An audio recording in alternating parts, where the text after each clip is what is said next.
Now I'm recording. Downtown traffic, huh? I know how that is. Uh, I don't. do you, Kevin? No, Do you know how that is? I don't. not at I'm all. hungry though. That's what I know what it is. I am starving. He's hungry. Kev, hungry. Kev. What? I'm starving. We got the whole gang here. No Omega though. Oh, RIP Omega. I don't know where he's Rip. at. What the hell did he send? Ma. What's this? Omega will rest in peace. Rest in peace. Yeah.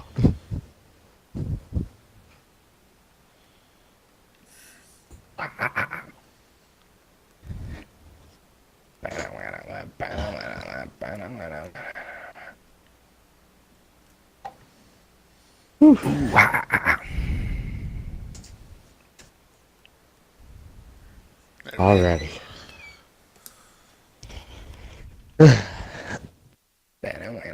Did you see that they called what's the Kabuki? Yeah, there you go. Kabuki Warriors. Yeah. Kabuki Warriors. I was like, damn. Is that That's really close to another is word. that better or worse than Viking Experience? That's way better than my experience. Just the experience word in that name just ruins it. It's an experience. That's why it sounds so familiar. Kabuki is a freaking theater near me. It's the Kabuki. The AMC Kabuki. AMC Kabuki. Yowie wowie. Yowie wowie. Wowie. So, who's hosting this thing? Kevin. Ant-Man. No. Hell, no. I refuse. I'm eating. I need to eat.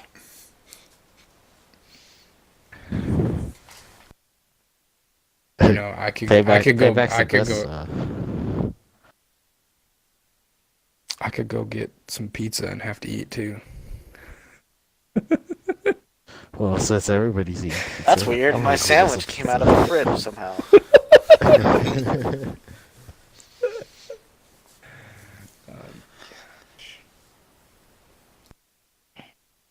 Alright, you jackwagons. Now I want pizza. You want pineapple on that pizza? Hell no. It's not that bad. Got it. Boo to Got pineapple. We're Pepperoni. talking about Lots and lots we're of gonna talk pepperoni. about money in the bank today, right? Unfortunately. Oh, I should get that up too, actually. Alright.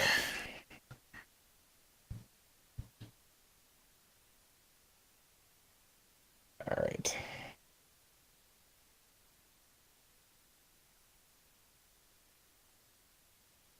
So we're gonna do. Let me see.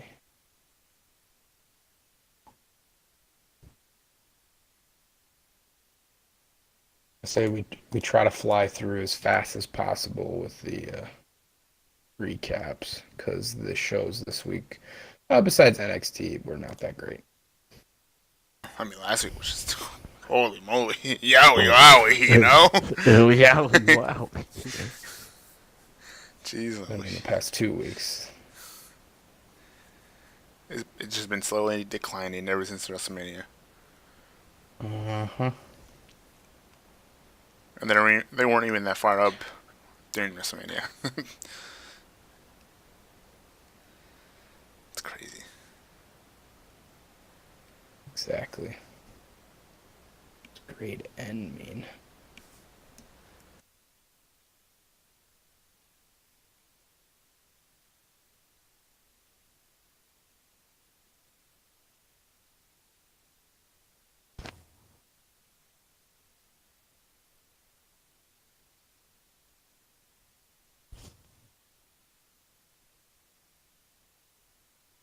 All right. I'll host this damn thing, Kevin. Fine. Yes. Huh? Hooray. You eating or what? What? I only have like an hour and a half now, so we got to get this thing going. We got to get this Well, thing going. I'm eating right now. I was setting everything up before. Well, if you're eating, I'm gonna host, and you just shove it all in, Kevin. Just shove it in. Yeah, just shove it in that hole of yours. Yowie, wowie. This shit's good. I'm telling you right now, this shit is really good. Damn it, Kevin. What kind of pizza are you eating? He's not eating pizza. He's eating a sandwich. Is it a pizza sandwich? I wish. All right, I'm gonna start this thing, and we're just gonna do it.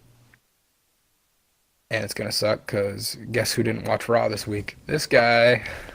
Me? Oh. All right. So welcome Didn't watch everybody to the Raw Botched Finish. Oh gosh, darn it! Now you got Boss. First, Got. he's fucking you up. What's next? Nobody cares. All right, I'm gonna start again, and I'm just gonna look in the Xbox party quick, see if there says, "Yep, Headlander." All right, cool, we're good. Welcome everybody to the Botched Finish Podcast. This is the podcast where we talk about wrestling, WWE, as well as other news. There was some big news that dropped this week in other wrestling promotions in the United States, at least with AEW. But I am your host this week, and I am Tay Gato 61, baby. To my immediate right, on the other side of the Xbox Live party, we have the one and only KevinAceX. Talk with all that food in your mouth. Oh, yowie, wowie. You know how it is? Sandwich is awesome right now. God damn, I'm so hungry. Yowie wowie over there, Kevin. And on the just to the right of him, we got KillerPayback. KillerPayback, how you doing today? Yeah. Over there playing Headlanders, cool. you know. Hey, apparently it's a good game. I don't know. I've never heard of her. And then finally, we got coming back. We got Ant-Man 0208. Homie, how you been down there in the Texas area? You living your life. You living the dream. Well, you know, Tay, traffic is killer. It is a cool 90 degrees. It is constantly raining, and I am. Sounds like you're a little moist. Sounds like he's in paradise. Jeez. I am moist in all the right places. Oh wait, this is a PG podcast. Come on, man. Oh my gosh. We're WWE PG era, man. We can't do that anymore. All right, so like I said before, this is the Botched Finished Podcast. Each and every week, 4, maybe 5, depending on who's available. Sometimes 3. Who knows? Wrestling fans gather around this Xbox Live party, and each of us bring an opinion on the WWE shows, as well as other news from other things around the wrestling industry. If you like that, follow us on bit.ly/botchedfinishyt. That would be our YouTube channel. That is bit.ly/botchedfinishyt. And also you can follow us on Twitter at twitter.com/botchfinish. So there's no ED on that. So it's twitter.com/botchfinish. And then finally as well, we have a Twitch channel that we never use, which is twitch.tv/botchedfinish. We use that actually for pay-per-views. So this weekend we will probably have a live watch along. A few of us, whoever's available, will probably be watching the Money in the Bank together, if that's correct, right? Fuck, I forgot it was this weekend. Are we not doing a tournament with Mike? Oh, We'll talk about that later. well, not on Sunday. It's probably Friday. Anyways, so that's what we got this week, guys. We're gonna step right in with the Raw recap. And this Raw recap I pull from BleacherReport.com, and it's Kevin Berg over there on May 13th, 2019. These are pre-recorded shows this week because they are in jolly old England, over there across the pond. So they are about 7 hours ahead of us. So it is definitely, you can definitely tell when you watch these things that they are fully edited and fully Raw was pre-recorded. fully played with when it comes to the sound. That makes I'm sense. pretty sure it was, wasn't it? I guess it makes sense. It didn't feel like it. SmackDown did. I mean, you couldn't tell from the fake cheering. For SmackDown, yeah. Raw, I couldn't really tell. Oh, then again, I wasn't really paying attention. Well, yeah, because that just tells you how big Raw was. Oh. So they were across the pond in England this week, and so what we got kicking off the show was we had Miz TV right away, and it was featuring Roman Reigns and the Miz. They sat and they talked for a while, and Roman's like, we want to talk to the more aggressive side of the A-lister. Miz, who's focused on Shane McMahon, and as soon as he's about to tell people about that side of him, Shane McMahon interrupts, and they set up Elias and Bobby Lashley to lay out Roman Reigns and the Miz, and then they announced that they had a tag team match that started right away. And during this match, the heels isolated the Miz, and just before he could get the hot tag to Roman Reigns, McMahon came in and laid out Roman Reigns, and that caused a disqualification. And then it was a big brawl that broke out afterwards, and everyone was getting laid out, and it ended in a DQ for Elias and Lashley. So it really was like a no contest, and really nothing big there. They just beat the living hell out of Roman and Miz. The next match that happened right away was Mojo Rawley versus Apollo Crews. And so Mojo Rawley came in. He introduced his new look on TV, I think, or, since the vignettes, with that fresh face paint and this broken attitude he's going for. And it was pretty much a squash against Apollo Crews. He tweaked his knee on a jump. Apollo did, and then Raleigh hit him with a big chop block to set up a corner running forearm, and then it was a sit-out Alabama slam for the win, which was quick. And it was cool to see Mojo Rawley kind of getting a little bit of love there, I guess, but it's probably going to be short-lived, and we'll probably never see him on TV ever again. He's still alive. That's all we know. He's still alive. That's all we know now. What? They were pushing Apollo before WrestleMania. Yeah. How long ago was that? that? This booking. Mojo. Oh. Well, like they pushed Apollo for a little bit before WrestleMania because of the Andre the Giant Battle Royal, but then like after that, we can have this discussion, but you definitely know who's Vince's, or who's like the guys that Vince is like, oh yeah, and who Triple H is the guys that is like, oh yeah, oh yeah. Like, Jesus. all the NXT guys. Oh yeah. But let's just move forward a little bit here. The next little segment was Becky Lynch signing the contracts for her matches with Lacey Evans and Charlotte Flair. Michael Cole hosted this contract signing.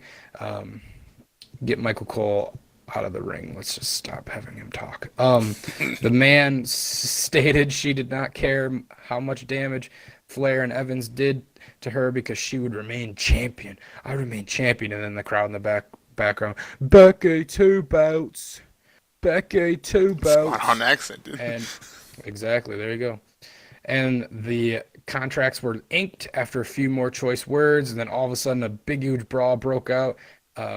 With Lynch was overwhelmed. It looked like Charlotte and Lacey Evans are going to take her down. They grab her and they powerbomb her through the table, and they stood tall with their belts above their heads that they wanted. Big bump there on that table. It didn't look like it broke properly. When I watched some of the highlights of this, it didn't look like the table broke really properly. I was like, oh dang, that could have really been bad.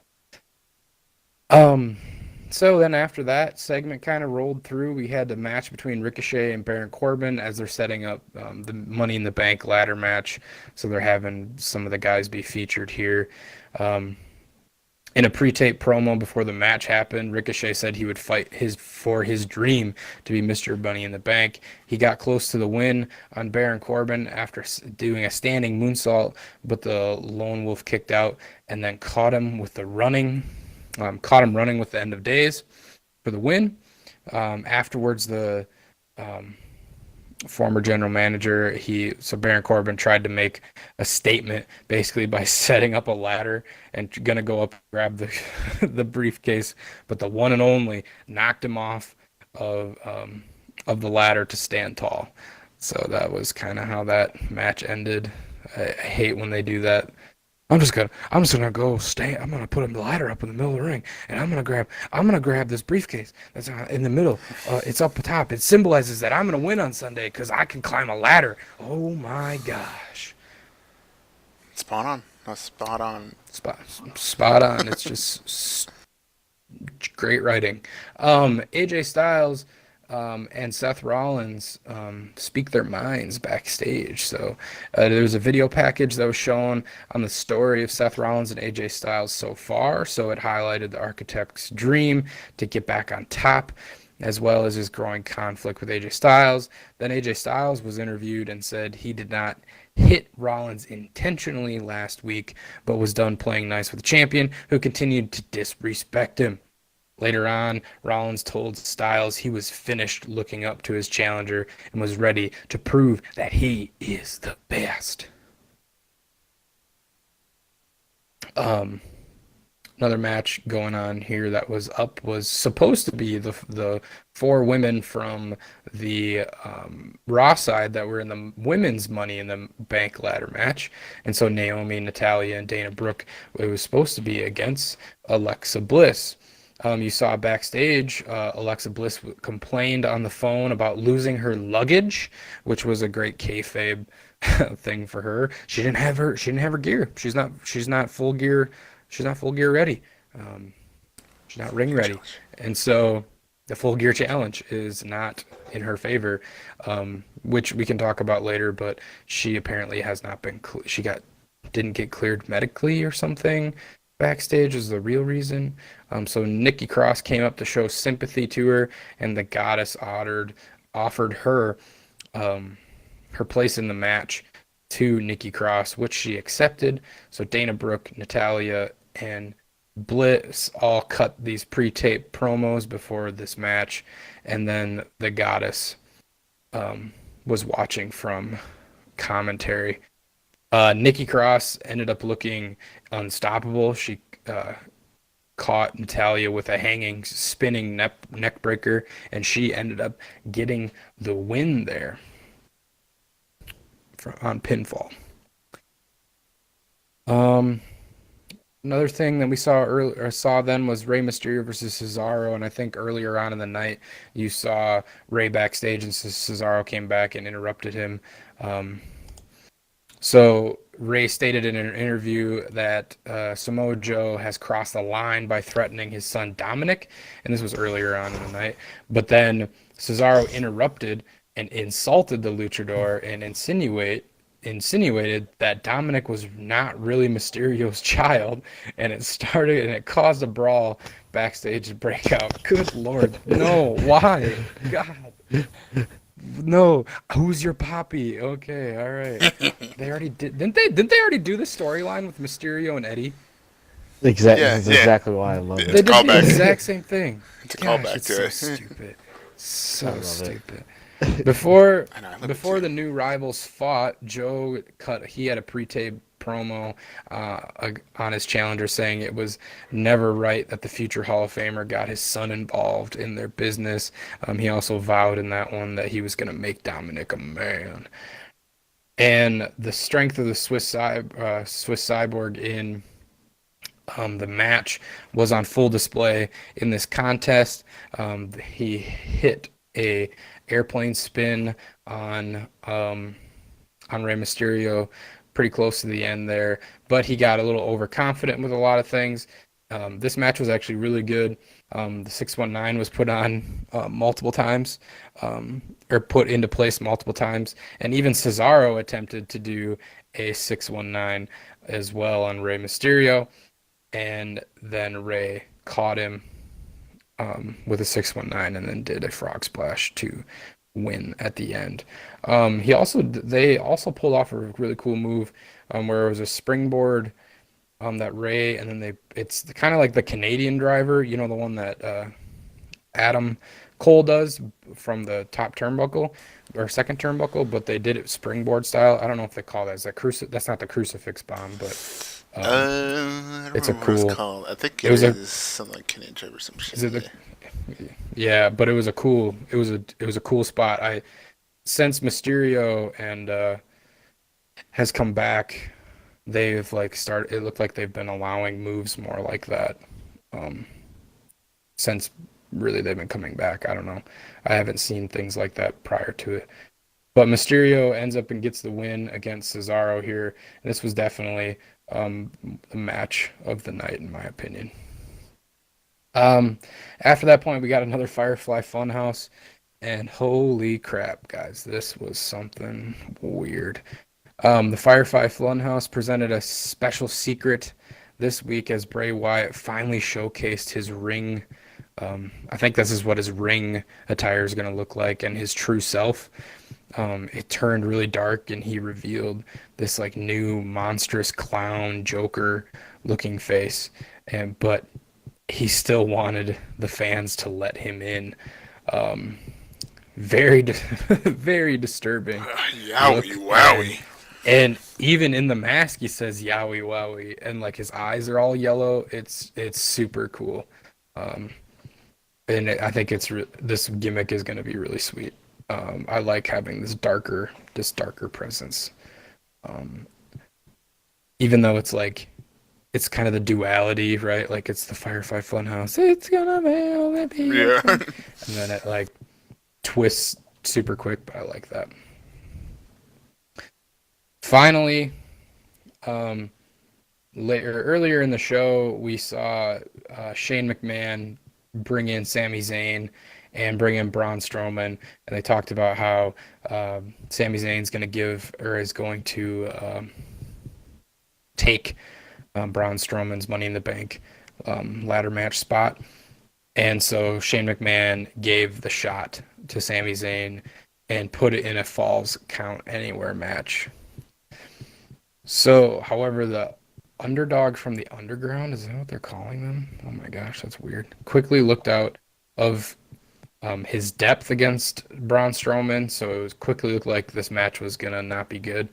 As the two fought up into the concession stand, there comes Baron Corbin, who appeared to help Sami Zayn take down Braun Strowman. Then later on in the match, Drew McIntyre got involved. The two big men forced the issue as McIntyre sent Strowman through a ladder and then hit the Claymore before dragging Sami Zayn in position for the pin. So Braun Strowman is done in the Money in the Bank ladder match, and Sami Zayn is in. And guys, it was Raw this week. Yowie wowie, Jeez Louise. Do we want to just talk about what are some things we liked, what are some things that we disliked, and then I think we should do that. What are the things that we liked about the show? What are things that we disliked about the show? And then we'll get into our games. All right, go for it. What do you think? So, the thing that I liked about the show, the Firefly Funhouse bit, I loved it. I think it shows a really cool twist in Bray's character, and I love that they're doing these vignettes and these promos to like build it again. I want to see him in ring because he looks really great and like in shape, like beyond what he was before. So like I want to see what he looks like, but I love that they're slow building this. So that was probably one of the highlights of the show. The Mysterio Cesaro match is another highlight, but a low light for me. Why are we kicking off the show, it seems like every week, with this Miz, Roman, Shane, Elias, like, thing? hate it. I don't know why this is the kickoff of most of the shows the past like 2 weeks, 3 weeks, and I hate it. I hate it. So that's what I think. I feel like I've been watching Raw start with Corbin and Lashley and Roman for like the past 6 months. It's very just weird. Yeah. So those are kind of the things that I would say for me that I just like liked and disliked. But what do you guys think? What are some things that you liked or disliked? Go for it, Kevin. Go for it, Nick. Go for it, Kevin. I like the top 2 favorite things that happened during the show was that Ray and Cesaro match, and I like the Firefly Funhouse. Other than that, everything kind of bored me. I really hated that. Hated that Corbin beat Ricochet. Yeah. I also hated that. Really, Hated that first match ended in its qualification. That was so dumb. Yeah, that's not like. I don't know. I just hated it. I hate so much what's happening. I don't know. All right, I'm done. I don't know what's going on. I'm done. I'm done. I don't know what's going on. Payback, what about you? You got anything, my friend? Personally, I didn't watch it. But it sounds cool for one match, and not cool the rest of the 2 hours and 45 minutes. Yeah, that pretty much wraps up Raw. That was a good. that was a good. That was a good synopsis there. Ant-Man, what about you? Did you watched? Oh boy. So I don't think I was I wasn't on the podcast last week, so I don't know exactly We didn't have a too podcast much. last week, I don't think. No, we didn't. Oh no! Oh yeah, that's right. Okay. Well, the podcast before. God damn! I mean, did you see Raw and SmackDown for that week? Oh my lord! Yeah, it was so there was no bad. point in having it. Oh, so the week before that god awful week of wrestling, I think I remember telling Kevin and KillerPayback that if it just continuously got bad, I was just going to stop watching completely. And last week was the pinnacle of it. I was like, okay, I am done. I am only watching the highlights, and I'm strictly only doing that just because we have a podcast. Because like I could get my fill with WWE wrestling in that 20 to 30 minute span that I just watch like YouTube highlights. And that does it for me, because out of that, I'll probably enjoy like 5 minutes of it. So especially like with this Raw, it didn't seem it was as bad as last week's. It looked like it was a little bit better, but they're still continuously doing stuff that makes zero sense. And I think from like reports that I was reading, specifically ones where they're trying to get like inside scoops on what's going on, who's writing stuff, and I think a lot of people were saying like 90% of the writers and people in the back just like blame it on Vince, because Vince is like the control freak of everything that's going on. So basically everything that you're seeing that you're like why or what or that makes no sense is from Vince, which I mean it's kind of obvious to see too. Which FYI, well I think I've been asking this question to you guys like pretty much on every episode. Apparently, they do have everybody that is a creative writer on both Raw and SmackDown, but they didn't always have it that way. I think it was right going into this year's WrestleMania was when they just decided, it was right before the shakeup too, where they just decided, you know what, all 37, 40 something writers are going to be on both shows. Right. So they didn't always do it that way, but yeah. And I think majority of them are just like pissed off because they try to throw out different ideas or different gimmicks or different storylines, and all of them get shut down. When was it that you read that article thing, Tegato? It was this week, right? About it the was writers. this week that article. It wasn't really an article. It was just a transcript from a guy that went on the Torches podcast with Wade Keller. And the guy was just talking that he's got a lot of friends that are writers, and he got them drinking one night, and they just told him everything. Yeah, I think And that was the same one I read. and the quote, so many of the quotes were just like crazy, man. Like all of these different things. Like like they were talking about the different storylines, like say the Revival Usos thing right now, the only reason that they're doing it is because Vince thinks it's funny, and like Yeah. all this kind of stuff like that. And I love the personal one where it's all of Sam, like, because I remember when Sammy first came back and we were like, why is he kind of like doing these promos? It kind of really doesn't make sense, but I liked them. And then after a while, I was like, yeah, it is kind of weird because he just keeps doing it. It's keeps doing it every week. basically, it's basically Vince talking through Sammy to the fans. Which, if you like listen to Sammy's promos, you're like, okay, I kind of get it. We know who's talking now. Yep. Right. It's whole. Yeah, exactly. I don't know, man. It was just. I think personally, because the question was, did I enjoy the Raw? No, I did not. I think the same like little parts that I liked was the ones that you guys liked. Oh, and the Samoa Joe thing. I thought that was funny. I mean, other than that, it's just I just continuously see the same flaws and problems, and then like reading all the backstage stuff that's going on, just like it kind of I'm like really intrigued on reading those because now it's to the point where if I'm watching this garbage, at least I know why it's happening instead of just like watching it and being like, who in their right mind is writing this? Or like, do we blame creative writers? Who do we blame? And then you start reading stuff like this, you're like, okay, we all know exactly who to blame. And it, kind of put pity on those creative writers too. Yeah, for sure. I just think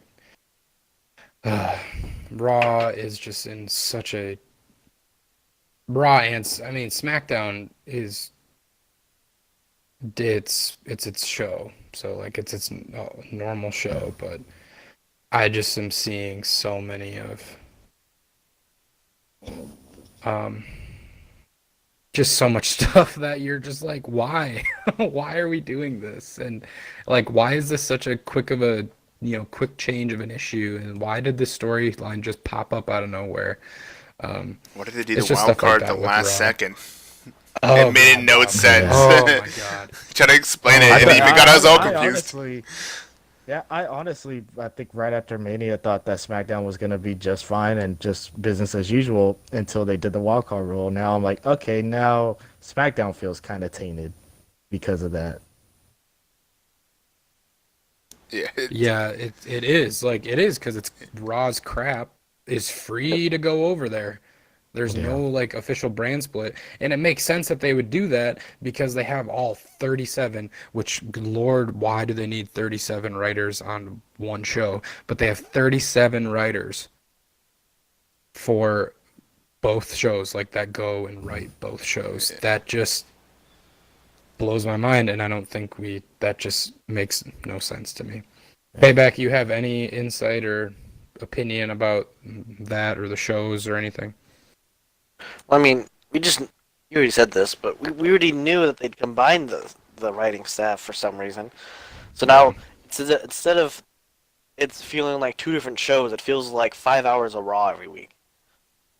Yeah. And that sucks. Boring. I mean, yeah, ever since the like I loved when, like I loved when Road Dogg was creative head over at SmackDown. Like SmackDown was doing some cool stuff. But now he's gone. Yeah, he couldn't take it. Yeah. It's pretty much. And we pretty much blame fucking Vince for this. It's Vince. Yeah. Oh yeah. And from the way that article or that transcript that I read made it sound is that Triple H even blames Vince. Oh yeah. Yeah, from what I heard, Triple H like on every given week is like heated. Yeah, just pissed about what's happening because he realizes that like they can't get any storyline started when Vince is the one that's doing everything. And it sucks, man. Like this is a company that's like been on the forefront of like great innovation, and they just need to like blow up and start again, which sucks, but it's what they got to do, and I hope that they do it. Like with Fox coming, Yeah. like the Fox deal is like gonna make them Yeah. like have to, otherwise Fox is gonna be Yeah. like, bro, Well, not only that, you're done. Yeah. not only that, Yeah. and with 'Cause for- AEW as well. So Yeah.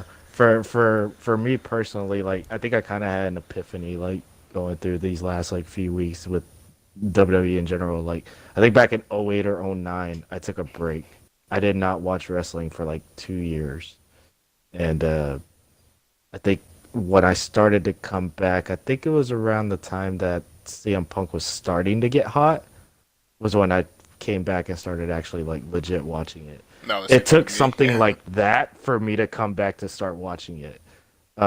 Because I think around that time too, and some people I remember saying that those were like dark times as far as creative and writing.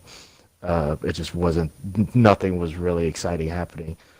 So even when I took that break, I didn't like purposely take it because of that. I don't know why. I just fell out. Nothing was grabbing me to watch it until like I think when Punk started getting hot was when I started to come back into it. And I've been watching it ever since. So now I kind of feel like, okay, now I should purposely probably just take a break from WWE. If at the very least watch these little highlights, be like, oh, okay, this is what they're doing still. All right. Still have my podcast with you guys. I'm at the point now where I'm just like, I'm just going to do the podcast because it's with three dudes that I like. Because as far as like doing it because of the product, I really He really likes care. us. He likes us. He really likes us. I love you. But you're right. Yeah. I don't know. So that was Raw, and that's some of the discussion that we've, kind of had. that was Raw and pretty much SmackDown as well. Basically. No, freaking- that was goddamn. So I mean, I know that it was SmackDown, and that's just kind of the woes of WWE lately. And like the only thing that is redeeming about WWE right now, at least in my mind, is NXT, which we'll talk about in a little bit. But that was the Raw recap. Do we even want to do the games this week? I'd honestly, Kevin, you probably fell asleep during the whole show. I wish. No, I was awake. this whole past 2 weeks and the next week, it's just crazy because I have like the finals of my classes. So did you fall asleep this week in Raw? I wish. No, I didn't. You didn't. Okay. All right. And Payback didn't watch Raw this week, so we Or won't be last week. or I last didn't week, watch so we any won't be. Raw last 2 weeks. Oh my gosh. So we're not gonna do the games that we normally do this week. We'll hop back on that next week, maybe once Kevin decides to fall asleep a little bit. And Right. Payback watches on Hulu. So that was the Raw recap. We're gonna right into SmackDown here, guys. This SmackDown was from May 14th, and this also was from across the pond in jolly old England. And so we get this is basically the go home show for Money in the Bank. This is like the last time that they can keep setting anything up for Money in the Bank. Like this is go home week, but like specifically the last show because with the wild card they can jump back and forth and like who knows who's showing up when. And so then this is what we get at the beginning of SmackDown. We get Roman Reigns kicking off the broadcast Oh, what a surprise! I didn't see that coming. and welcomed his Money in the Bank opponent Elias to SmackDown Live, and he called it the Big Leagues. And The Miz arrived immediately and cut a promo about a steel cage match with Shane McMahon. And then right on schedule, McMahon and Elias interrupted them, and they came out, and Elias warned Reigns that taking him lightly is a crucial mistake. Eventually, Shane McMahon calls out the SmackDown Tag Team Champions, Daniel Bryan and Rowan. They came out, and they surrounded the ring, and they started presenting a united front against the babyfaces. All of a sudden, Usos made the save and came running in and helped Reigns and Miz clear the ring to the delight of the UK fans. I don't know if it was really delightful. That's what it sounded like on the recording. But Remember come they on, edited man. it? They Yeah. they edited those things so much. Remember, we got that boo, boo, yay! Get away! I'm like, that's not how the crowd sounds like usually. There were so many hard edit cuts. I watched, like, when I was watching it, I'm like, these are like, this isn't what the original live like cut was. Like, they hard cut a lot of this stuff and edit some things out. But the next match that they came on was probably the best match of the night, in my opinion, and that was Finn Balor versus Ali versus Randy Orton versus Andrade. So these are the 4 superstars representing SmackDown in Sunday's Money in the Bank ladder match, and they battled in a fatal 4-way, looking to build momentum. And so at one point in the match, a ladder was introduced. And so that gave fans a little bit of a taste of what they can expect at Money in the Bank. As the action broke down, Intercontinental Champion Balor wiped out the opposition at ringside, doing his patented big suicide dive over the top. But then as soon as he was just about to celebrate, he celebrated a little too long, and El Idolo came in and sent him straight into the steel steps.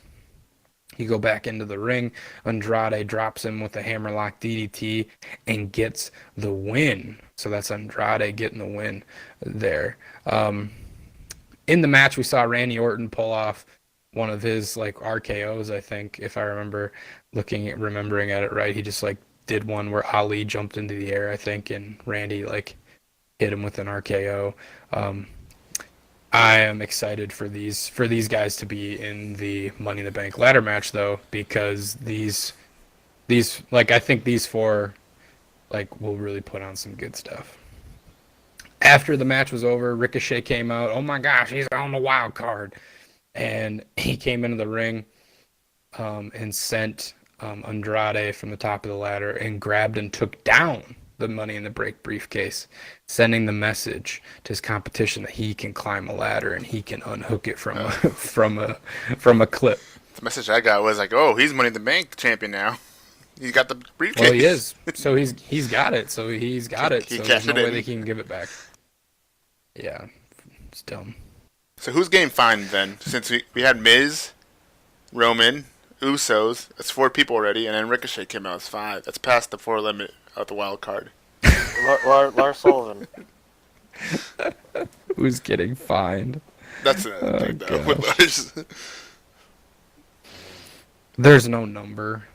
It's Vince. This rule is so stupid. They said nope. There was a rule. He said 3, and they changed it to 4. It was official on the WWE.com.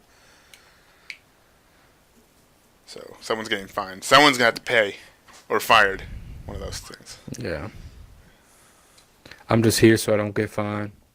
So the next segment that we had on SmackDown was a look back at the Charlotte Flair Becky Lynch rivalry.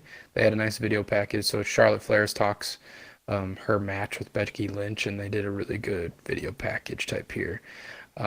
At Money in the Bank, Charlotte Flair will challenge Becky Lynch for the SmackDown Women's Championship ahead of what will hopefully be their final match in this chapter of their rivalry. The Queen hit the ring, and she introduced this big, long video package of their long road that the 2 competitors have been on. A lot of shots of NXT here, a lot of shots of them together coming in to WWE together and how they're best friends and all this kind of stuff. After the presentation, Lacey Evans was shown backstage, and she vowed, "I am gonna get the Raw Women's Championship." Okay, Lacey. Undefeated. Yeah, okay, Bianca. Where did Bianca Belair? She on SmackDown? She's part of the wild card rule too? She should be. All right. She should be. But what we got next is a match of the Roman Reigns and the Usos. I think they should be a stable together. Versus Shane McMahon, Elias, Daniel Bryan, and Rowan. So we had a nice, 3-on, what was it? Is that a 3-on-4? Yeah, it is a 3-on-4 handicap match. All right, cool. At a numbers disadvantage after Shane McMahon barred The Miz from competing. Oh, yeah, that's how they got it. And then risking the cancellation of their Steel cage match on Sunday. So if the stipulation was that if Miz came to ringside, that they would cancel their match on Sunday. So the Miz stayed away. Roman Reigns and the Usos battled Daniel Bryan, Rowan, Elias, and Shane McMahon in this handicap match. Jey Uso found himself on the receiving end of a beatdown for a lot of this match and then was in need of a hot tag. He made it to Roman Reigns, who soon found himself in the exact same situation. Jay tagged back in, and the match reached its crescendo. Gosh, these writers on the Bleacher Report are so crazy. The action broke down. Each of the superstars involved, they all delivered signature offense to each other. Elias delivered the drift away, but turned right into a super kick from Jay. Romans delivered a Superman punch at ringside. They went back into the ring, and McMahon went coast to coast on Jey Uso and got the win. So after the match was over, The Miz came barreling to the ring to clear out the heels, and he had a steel chair, and McMahon made an absolute beeline to the ramp. So that's kind of how that ended there. So McMahon, Elias, Rowan, and Daniel Bryan defeated the Usos and Roman Reigns with the coast to coast from Shane McMahon onto Jey Uso. The next match that we had coming up was Kairi Sane and Asuka versus Mandy Rose and Sonya Deville. And yes, my friends, their name is the Kabuki Warriors. Kairi Sane and Asuka are the Kabuki Warriors. Okay.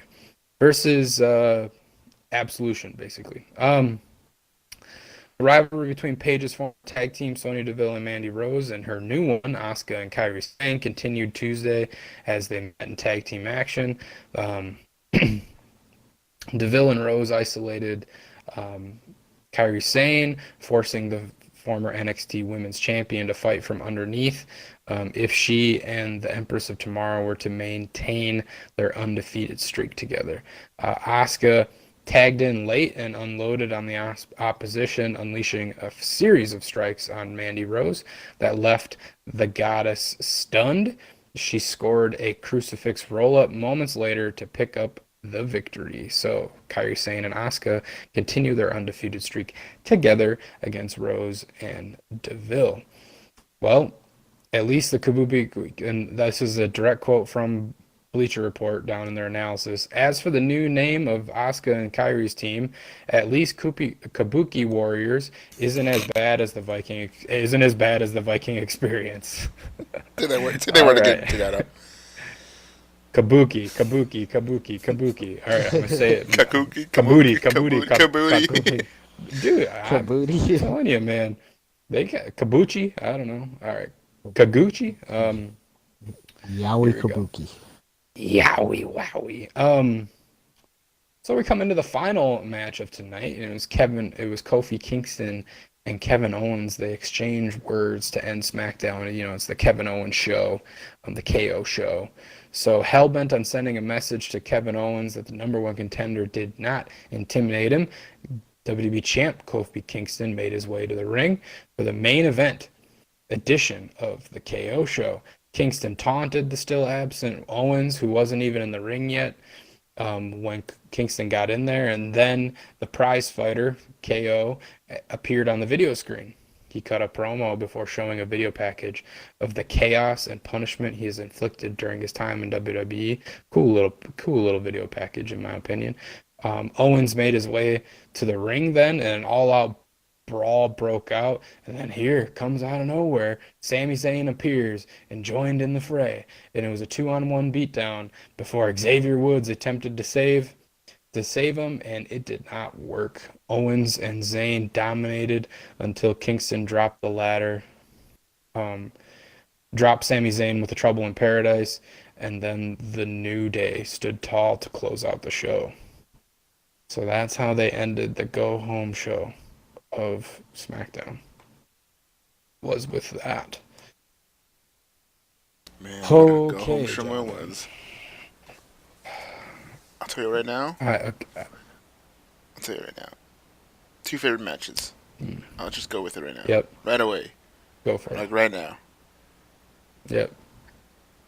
I forgot what it was. No, no. It's the Fatal 4-Way. It's got to be the Fatal Yeah, 4-Way. Fatal 4-Way was really good. That was really fun. I liked that one. I also Yeah. kind of liked the 4-on-3, just because I liked Usos and Daniel Bryan fighting in it. Yeah. God, they're really good. Yeah, they know what they're doing. They know what they're doing. But yeah, Fatal 4-Way was really fun. Other than that, other ones like, I mean, we only had one other match. Was the what's it called? The It was that tag team match. Kabuki Wars. God, you got me messing. Kabuki Warriors. You got me messing up too. Kabuki. There was only like 3 matches, so other than that, that was like the last match that I didn't really care of. But yeah, everything else was good. What do you guys think? For sure. Am I wrong? Am I right? No, you're right. At least the Fatal 4-Way is the one that I'm like all for.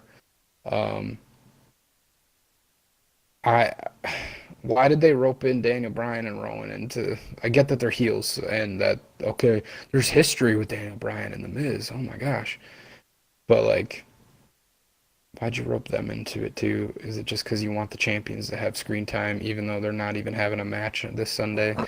I don't know. I just they kicked off Raw and they kicked off SmackDown. Man, it's just the gosh. Vince, what are we doing? What are we doing? What's the brand split for? For my opinions, just rewind the podcast about 10 minutes and it's literally the same thing for SmackDown. Yeah, the only saving grace for me was that Fatal 4-Way, and that is they usually put what the time is of the match, but that match was not that long, you know. That's the only that's the only thing that saves a show. We're doing something wrong. But We are. all right. Payback. Did you watch SmackDown? Did you think anything? Do you agree with what we're saying? Do you like Just Cause 4? What do you like? Tell us. I like words sometimes, but they don't usually come to me, so I'm just standing here. Oh, okay. That's nice.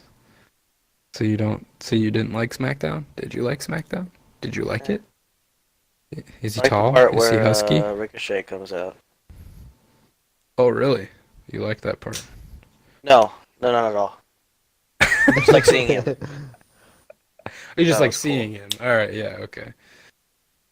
Wildcard rule, man. Wildcard rule. They can be on any show at any time.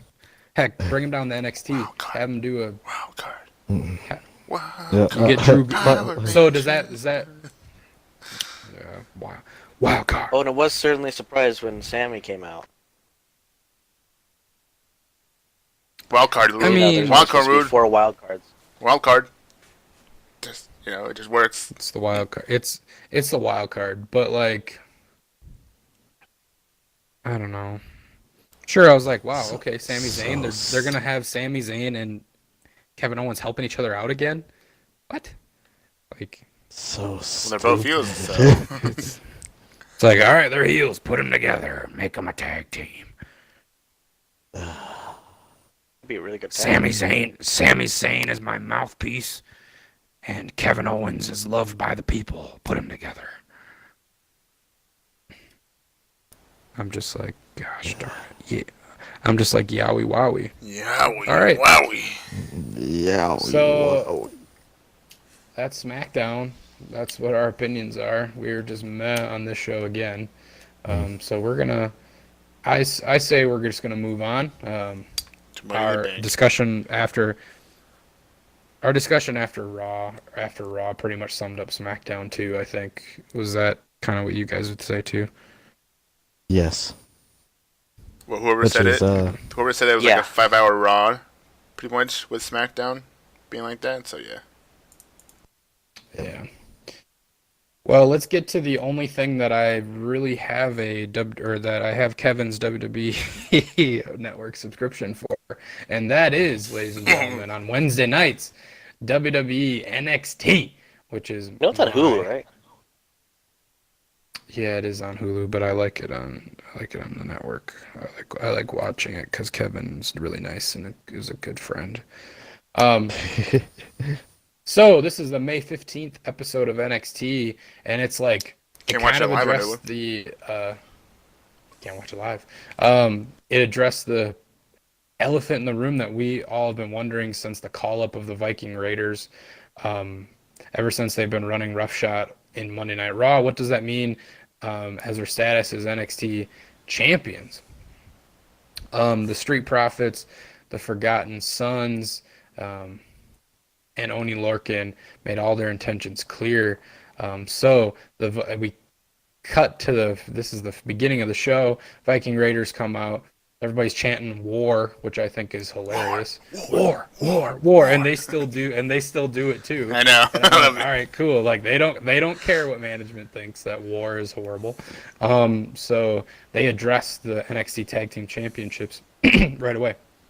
They kicked off the show. I have a theory. The champions claimed they are far from finished dominating Raw, but they still have their NXT titles. And they said, William Regal, get out here in the ring. And he came out. I miss hearing William Regal's music. Yeah, no, me too. Ba, ba, ba, ba, ba, ba, ba, ba, ba. I'm just like, oh my gosh, all right, cool. This Here is he like, comes. Here comes this the is like legend. getting me back. He just walks super slow to the ring. He's got brass knuckles in his pants. So Eric said since they know no one can take the titles from them, that they are going to relinquish them. So they gave the titles over to William Regal before he could, and then before Regal could respond, the Street Profits came out, Montez Ford and Angelo Dawkins. Ford and Dawkins insisted that they could win the titles, and latter were claiming they could beat the Viking Raiders. And I love this. Dawkins comes out and he's like, if that's even your real name. And the crowd absolutely pops. And the champs they could see that they just get pissed. And, they rehearsed that, but that was super cool. And William Regal made it official. Viking Raiders grabbed their titles back, and they will be facing the Street Profits in the main event of the show for the NXT Championship, for the tag team titles. So we'll see how that goes.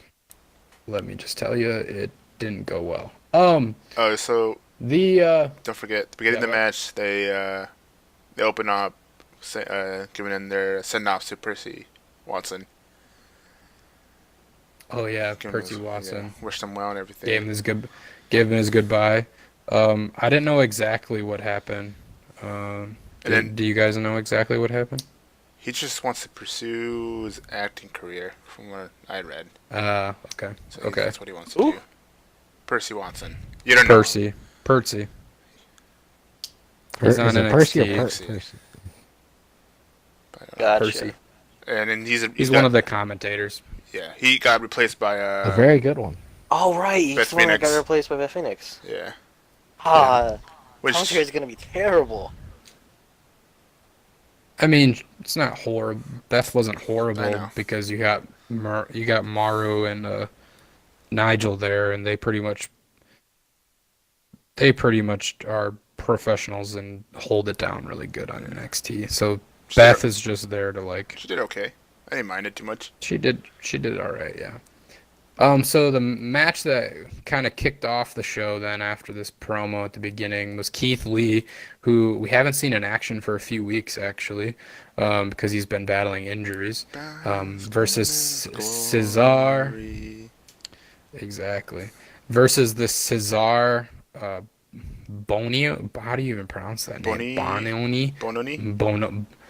Bononi? Yeah. Yeah. But it's Cesar. He's Brazilian. So he returned. He's Brazilian, and he's like been in a tag team with that other Brazilian guy, the one that's like the jiu-jitsu, Brazilian jiu-jitsu dude.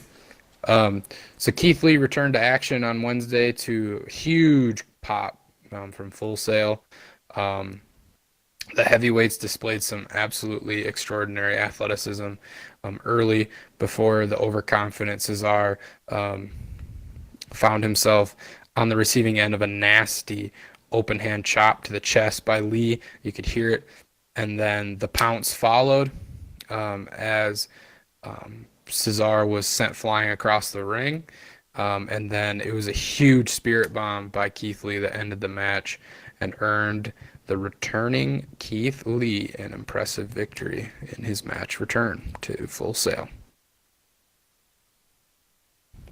And they talked a lot about how, how there was a rivalry between Dijakovic and Keith Lee, and now that it appears that Dijakovic is injured as well, that's kind of going to be put on hold until We're never gonna see that.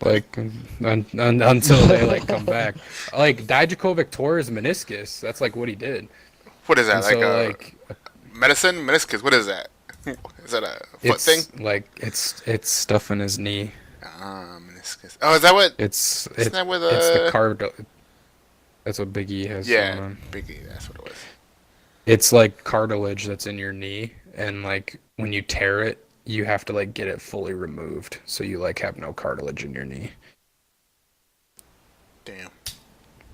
So like they're basically bone on bone when they take that out. Bone on bone. The next All right. bone on bone, a lot of bone on bone action.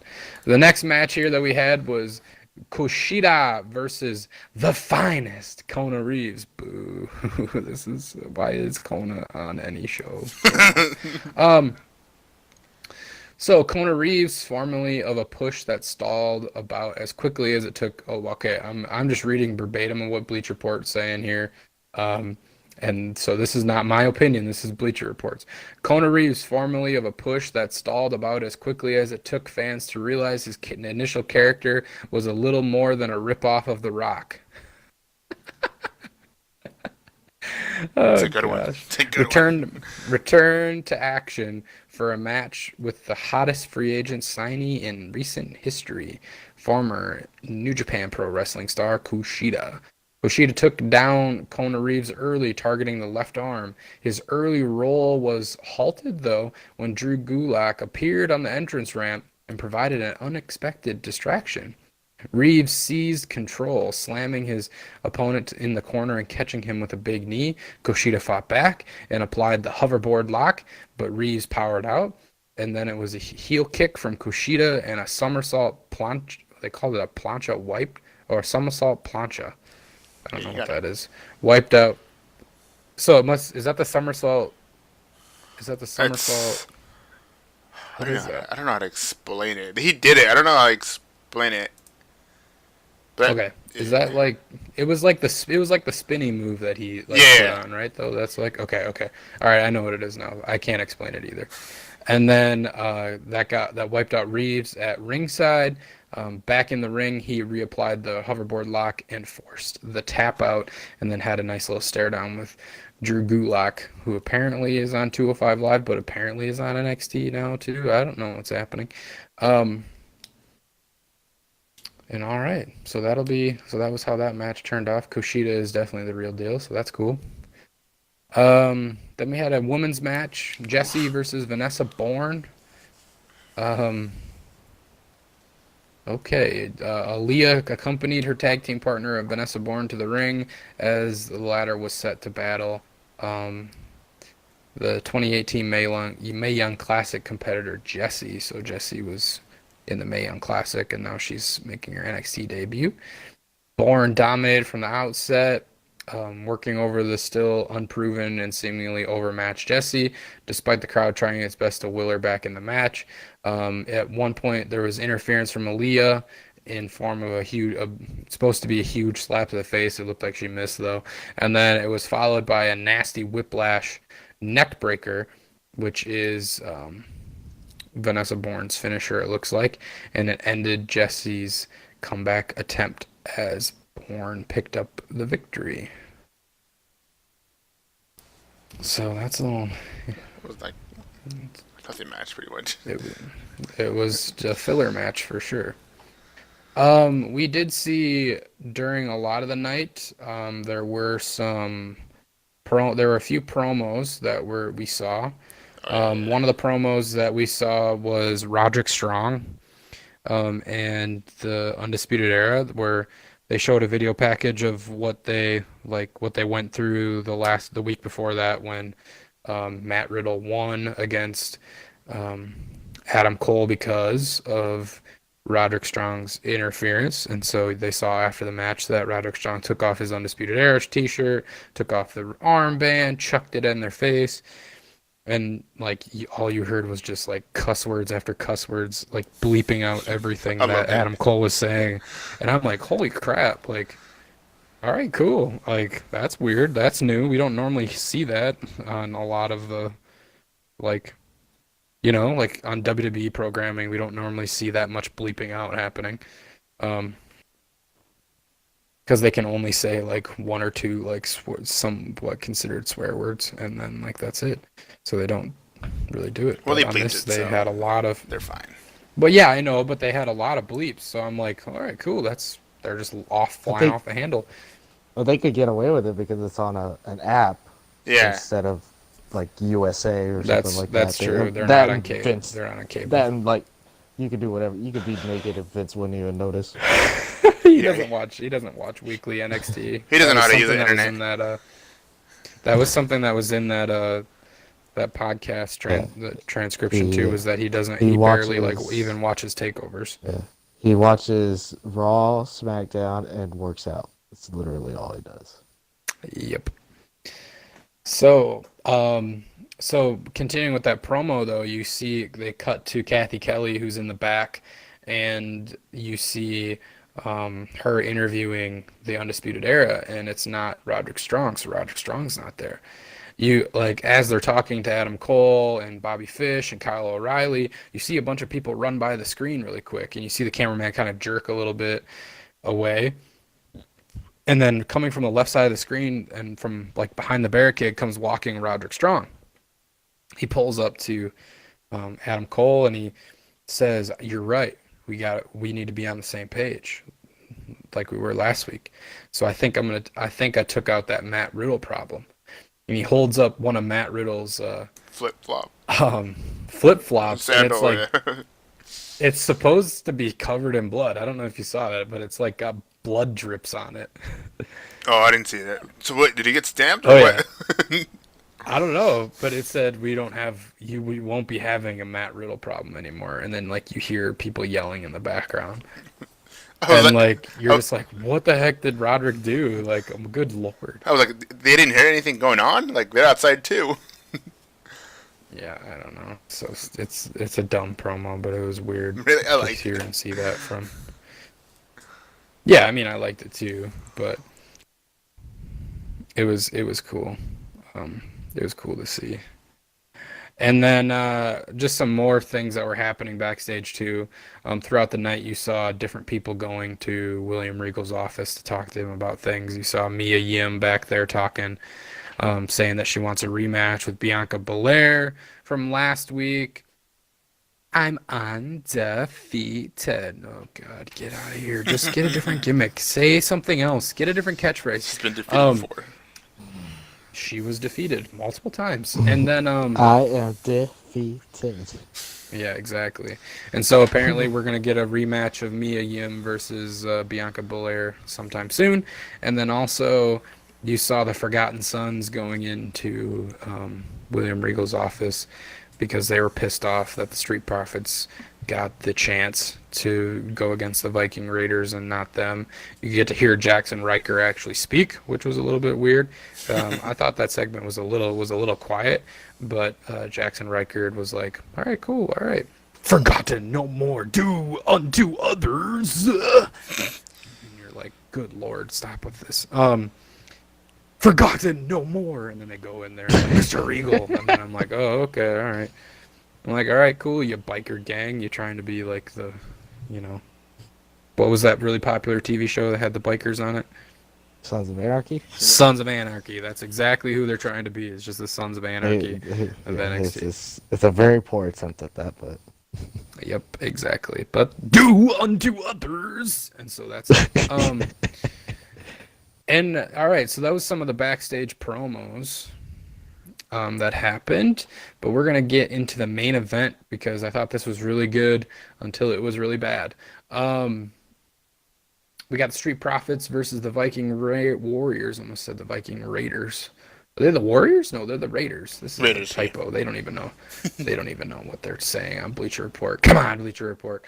The Street Profits versus the Viking Raiders. The crowd was solidly behind Montez Ford and Angelo Dawkins in this main event, because I feel like the NXT crowd is smart enough to realize that once these boys got called up to the main roster, they're gonna drop the titles like soon. And so they figured, hey, like they're gonna drop the titles tonight because this is the match, and like this is what I thought too. I was like, cool, the Street Profits are gonna be the champions, and it was a pretty the dynamic champions overwhelmed the challengers early on and almost got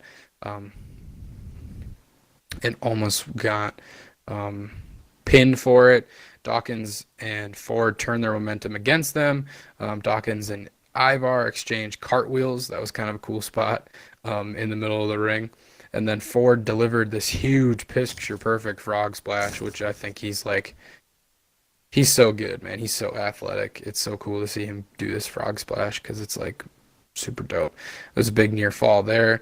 And then before the match could continue, the Forgotten Sons run into the ring and brawl with the champions. Referee calls for the bell, bringing the match to premature end. All of a sudden, Danny Burch and Oni Lorcan come running into the ring, and it breaks down. Ultimately, the Viking Raiders obliterated the competition and stood tall, staring down at the NXT Tag Team Championships. They have called their own since they beat the Undisputed Era. They laid them in the center of the ring and gave one final bow, bringing this chapter of their story to a close. So it was a no. So they're still champions? No contest. I don't know. They bowed and everything. They relinquish. I know. It's like they either relinquish their titles or they like.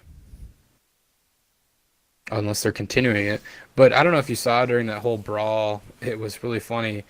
The Street Profits came in and did their special, or their finishing maneuver on one of them, and Angelo Dawkins hit the 1, 2, 3 for the pin. For the fast count.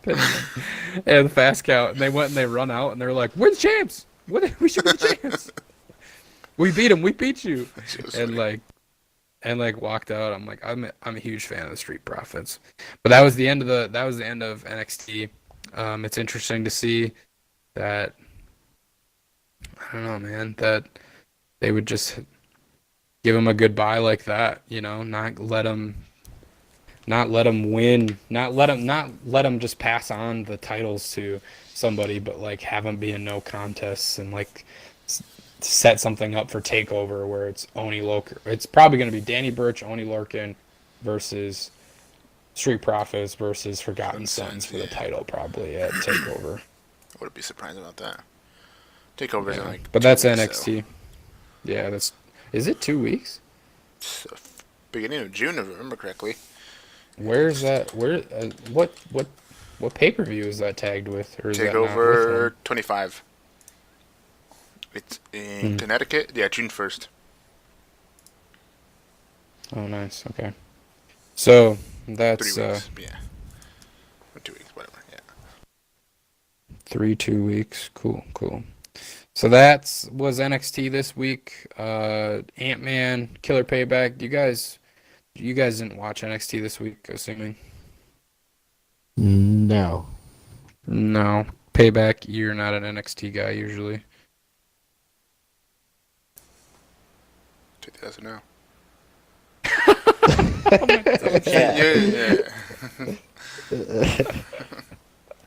All right, cool. Just Cause 4 must be really great to play. Real quick, Tay, we got a little bit of breaking news. Oh, damn it! All right, you go for it. I saw that. Breaking news. I saw that news. Go for it. Okay. So come in with the news. Former WWE diva Ashley, how do you say the last name? Massaro. Yeah. Massaro passed away at the age of 39. Whoa. Really? Unclear on how she died. Wow. Yes. That was reported about 10-15 minutes ago from Pro Wrestling Sheet. Wow. That's crazy. Yeah. Anybody remember any of her matches? I remember that run that she did have, that one Good work. She was a title holder, wasn't she? Yeah. Right, yeah. She won the Divas Search match. What's it called? God damn. Yeah, it was like a diva search. The Divas Search, yeah. Yeah. I think that's what yeah. Check it now. Divas. Yeah, 2005 Divas Search. She was one of the youngest. Crazy at a young age too, 39. I wonder why. It makes you wonder what the cause of the COD is, you know. I remember like a little run that she had where she was with I think wasn't she with Brian Kendrick and Paul London? Yeah. When they were tag team champs. Yeah. I Oh remember yeah, that. that's right. Yeah, so rest in peace to Ashley Mazzaro. That's a cool. She had a cool look and was like for at the time, like it was the diva era, you know. So she was doing normal diva stuff. But like, how long was she in WWE for? Probably like 4 or 5 years, right? Yeah, I think so. Feels like that. I don't think it was like too long. Is there any other news that Payback? Have you got any news for us? Since we don't got the Omega, we don't have no New Japan report today, so we'll just So go as you straight guys into know, the news. Ric Flair was hospitalized. No. That's true. Ric Flair was They hospitalized. say it was a planned one. I kind of doubt that because of other reports saying that it was planned, but it was not like. His son-in-law said it was planned. No. It was like was, something about it being more than they thought or something along those lines. I don't have the exact wording with me. Hey Conrad on Twitter, which is Conrad Thompson, said on Twitter that it wasn't as big of a deal as people were making it out to be. That it was like a standard procedure type stuff. That he wanted to do this procedure before he went to Vegas. Yeah. Yeah. So, I don't know, man. It's scary. It's scary stuff. It'd be scary to see Ric Flair, you know, with all the stuff that he's gone through, you know. I'm not ready. Yeah. I'm not ready to lose Rick. Yeah. Any other news, Payback? Yeah, that was pretty big. So when did this The big Alexa one. Bliss stuff start happening? Of her being out? Today? Oh, I thought it was the Yes- entire time. yesterday, I think. Like last night or today. Yeah. Yeah, it was like last night or today that it was that we were talking about it. But like the kayfabe is that she left her luggage, but that's definitely So was it Yeah, just 'cause like she had a concussion. reported yesterday? Or has it been going on for a while? I personally thought it's been going on for a while. WWE put out the news. well, she's today. she's been struggling with like getting back in the ring since like way before the Mania. Royal Rumble. Yeah. Or, when yeah, she- Like it was First Royal got the Rumble concussion. when she first got back, and so She's trying. I don't know. She's trying, but she's like just unfortunate to see her keep getting injured and keep re-aggravating stuff. So apparently, John Spears and Tyler Breeze are opening their own wrestling school. Sean Spears is Ty Dillinger, if you didn't know. Saw that today. It's interesting. Sean Spears is who? Ty Dillinger. Are they calling it Uh, the Pretty 10? I get it. so they're doing a wrestling school. The Maybe Pretty 10 maybe wrestlers. Tyler Breeze is finally realizing that WWE is not going to use him, so he's just going to try to find other avenues to like Good for him. make money. Let me see. Braun was not removed from the Money in the Bank match due to injury, which leads people to think that he has an angle in the Money in the Bank ladder match somehow. That he's going to come in and ruin it somehow for somebody. Yeah. From what I I don't heard, like that angle, but from what I also heard about it, was that they're planning. This is part of a long storyline for him getting removed. So Um, well planned. That does He is injured though. good. Not as bad though. So yeah, I mean, so if he's like minorly injured, the last thing you want to do is put him in one of your most hardcore matches that you do out of the year. Yeah.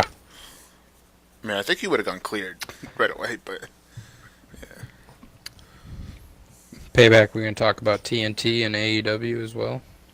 Yay! I mean, I was just gonna mention it briefly. Like they got their, or they announced their deal. AEW is gonna be on TNT. We don't know what their plan is. That was not publicized yet. Like if they're a weekly show or what.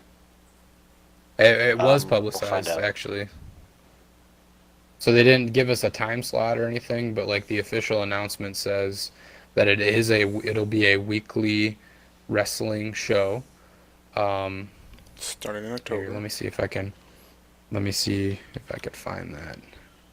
If I can When you find do the that, press it seems to press be that release. the opponent for Goldberg at the Saudi Arabia show is likely going to be Lashley. No actual word on who his opponent's going to be. We just talked about Percy I thought it Watson was- leaving WWE. It's Undertaker, isn't it? Was it not the Undertaker? Yeah, they I announced thought it it. was Taker. Did they announce it at Raw or something? Because I didn't watch Raw. No, it was like They- Twitter. they announced it on Twitter. It was a Like that. Twitter thing. Does it get bigger than this? We think not, and they posted WWE SSD hashtag Undertaker and added Goldberg with a picture of Goldberg. And I Nice. see where it did not say.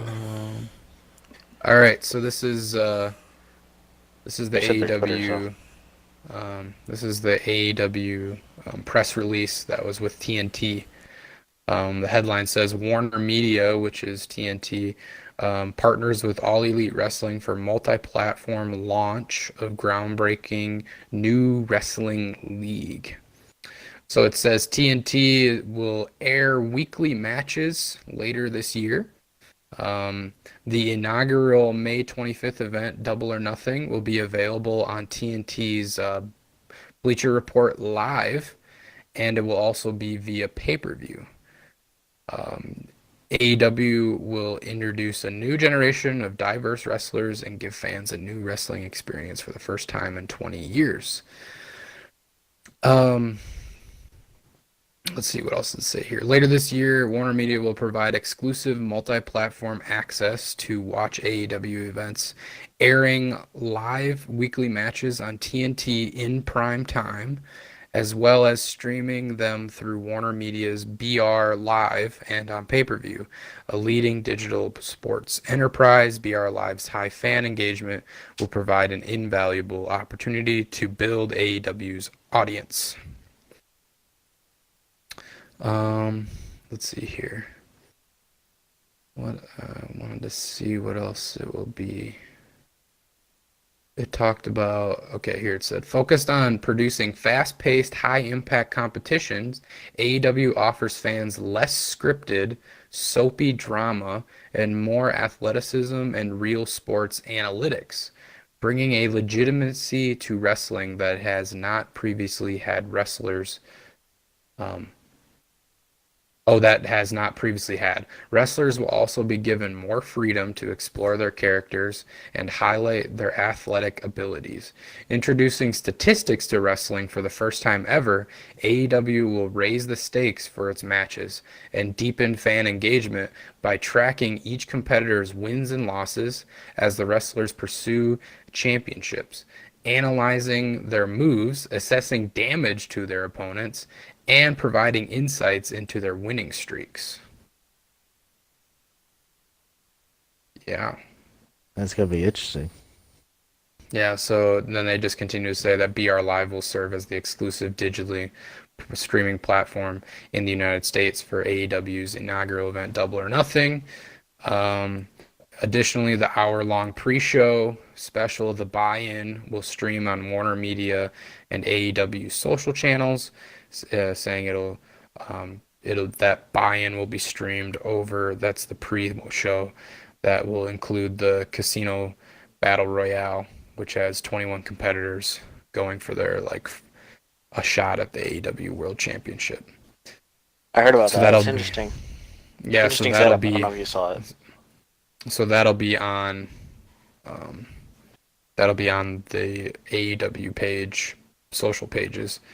streamed as well as the Warner Media social pages for the pre-show, and that'll include that Battle Royal.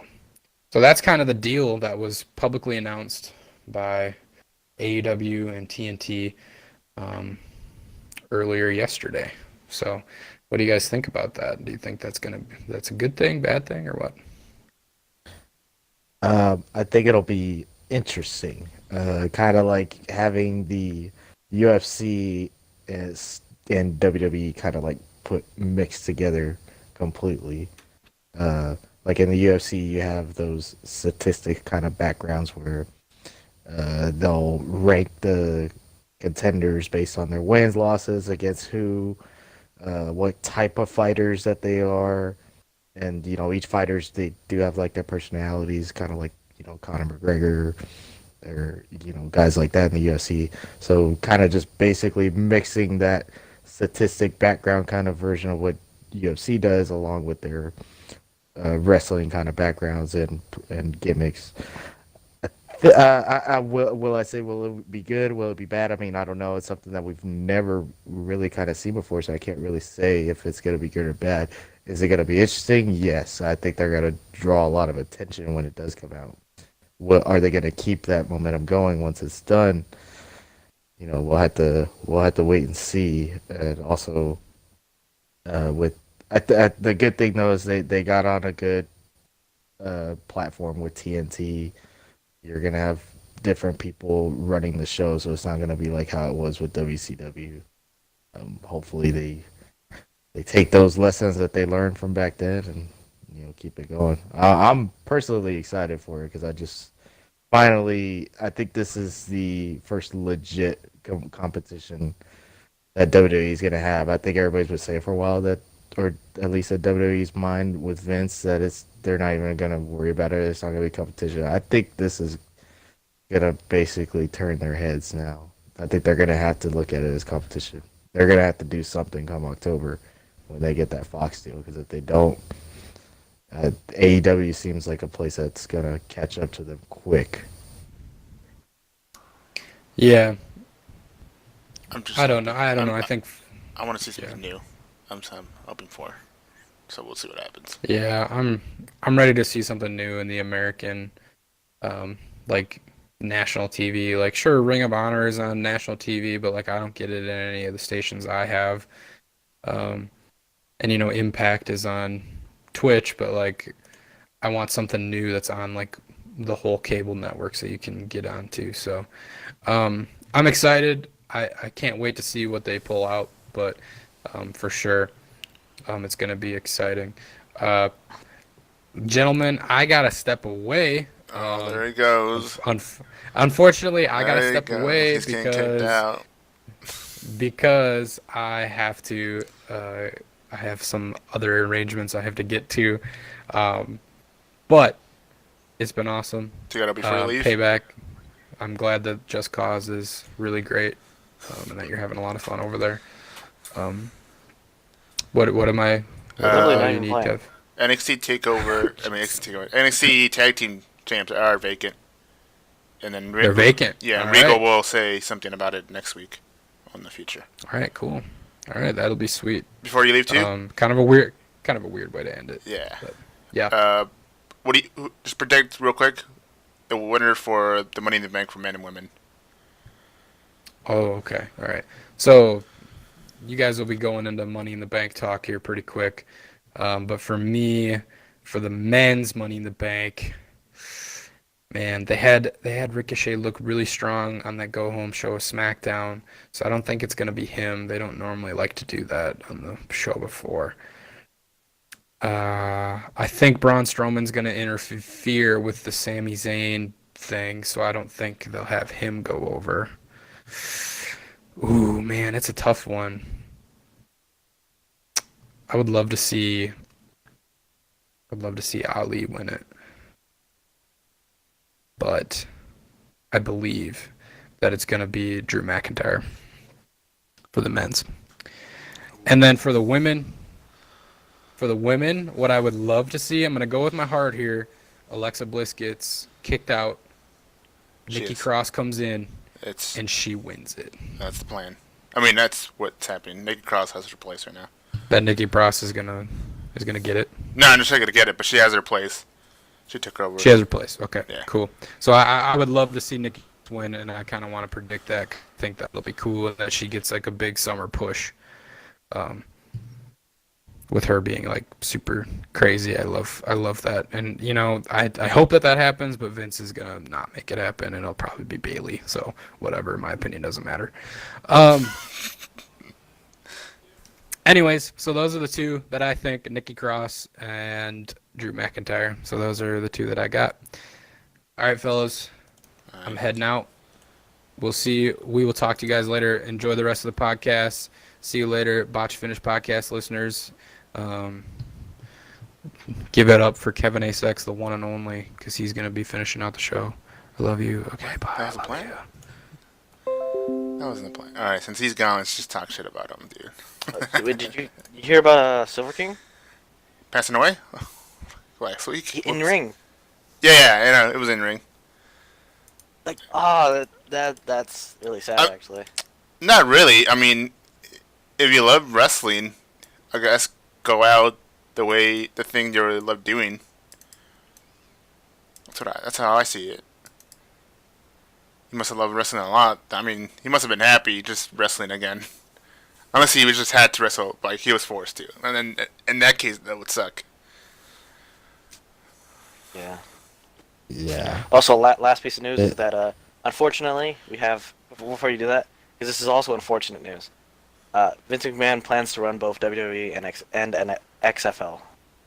Shut the fuck up. He doesn't have time for that. Yeah. Yeah, I think he did. I think that he did say when XFL was announced that he wasn't gonna step down, and then I think a lot of people were like, "Well, that's almost impossible. Like, how are you gonna be able to run both?" No way he's gonna run both.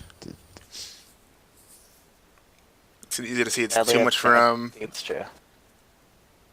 I think with XFL though, I think he's just gonna be a money guy, I guess. Just the guy with the cash. It's just like, oh, this needs to be funded, or I need to put more into this. Okay, that's about it. I don't think he would really care about the teams or how it's ran. Or I thought that's what the plan was for him.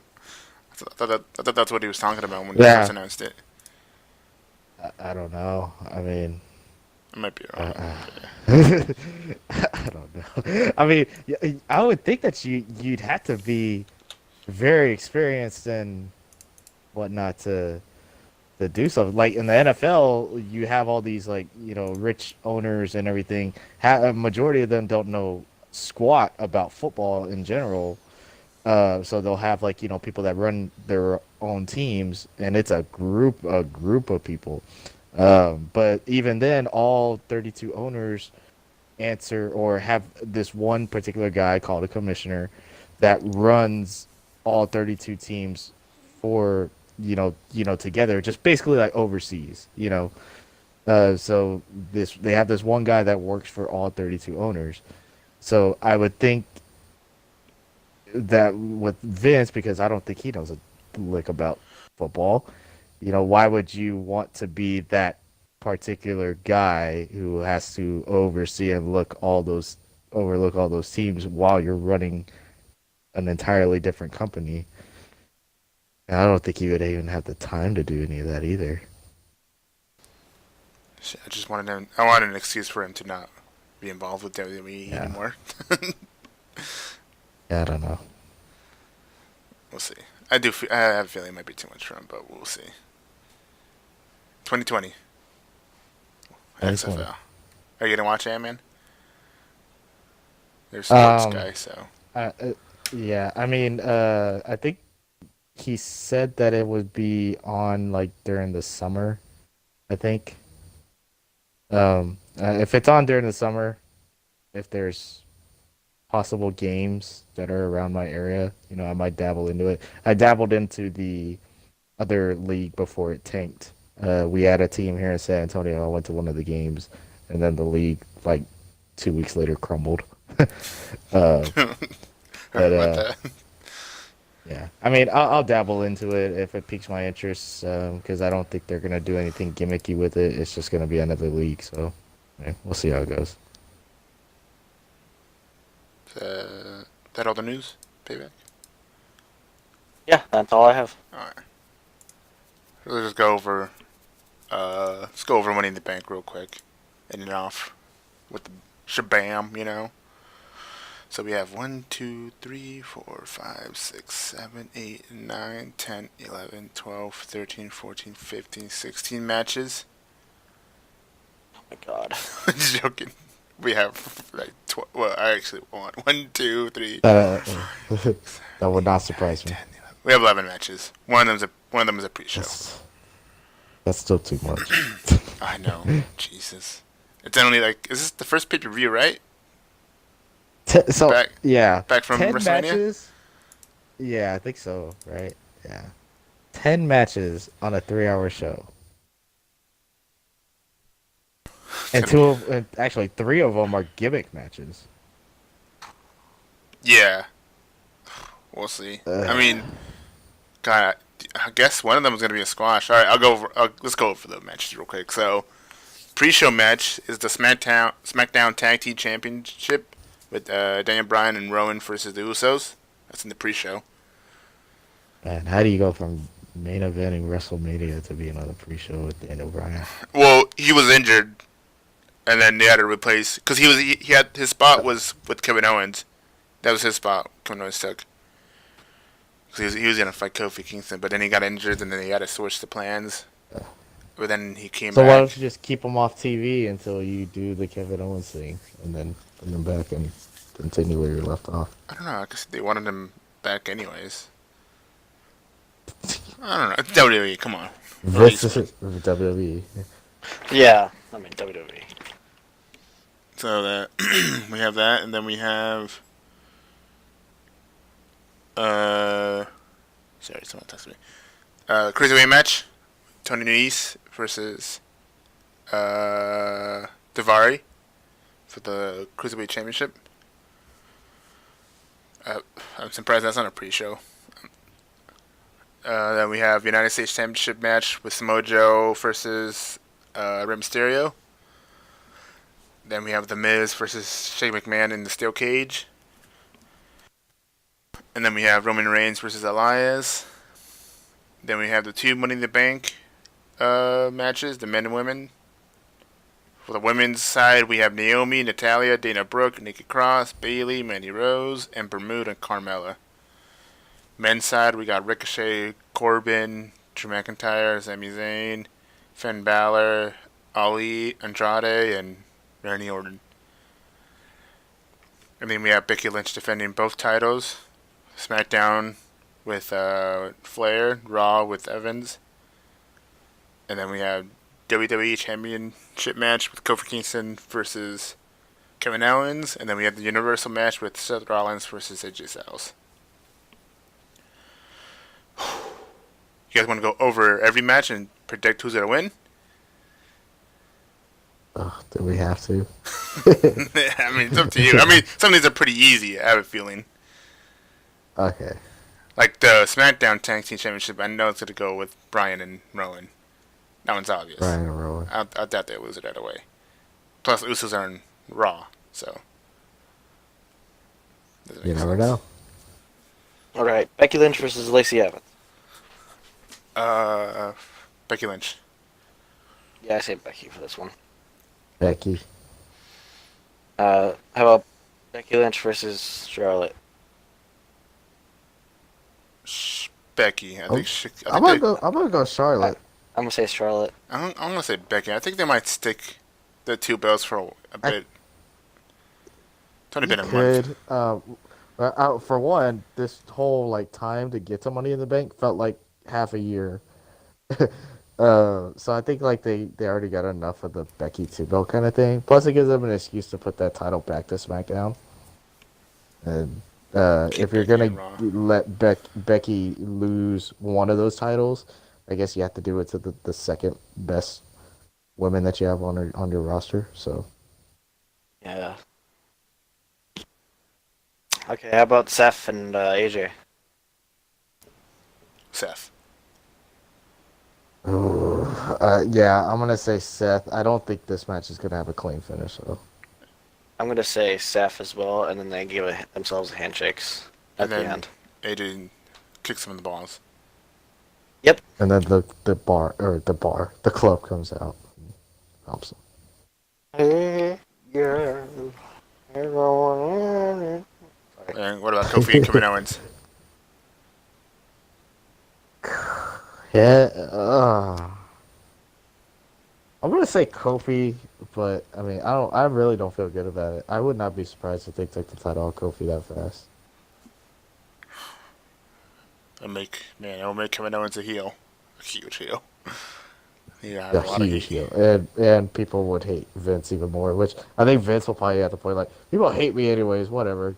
I don't want Kofi as a champion. Jeez. Yeah, they gotta hate him a lot then. Yeah. Kofi. I'll just say, yeah, Kofi. I'm still gonna say Kofi, but I'm not like fully convinced. How about Miz and Shane?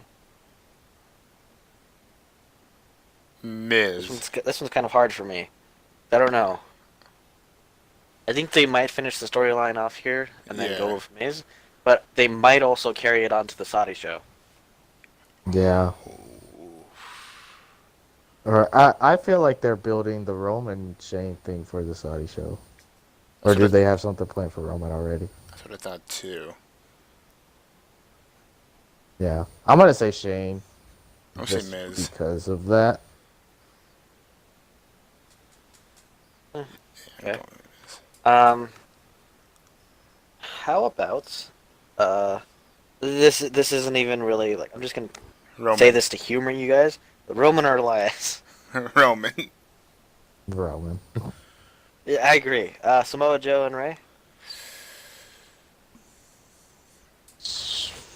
Joe. I'm gonna say Samoa Joe. Joe. Yeah, Joe. I want to say, Joe. I do want to There say are reports Ray. that for the Saudi show they want to have Samoa Joe versus either Andrade or Ali. The Joe and Andrade will be great. I think we've gotten Ali like a billion times with Joe already. Those are rumors, though. Because they had rumors about Yeah, that is Undertaker rumors. going against Elias with Saudi. Ew. That never happened. He's going against Goldberg now. All right, see pre-show stuff. Tag team champions Matt, Bryan, and Rowan versus Usos. Who already said that one? Who do you think? Brian and Rowan. Ant-Man. Yeah, Brian and Rowan. Yeah, I'm going the same. Mostly because one of them is not on the right brand here.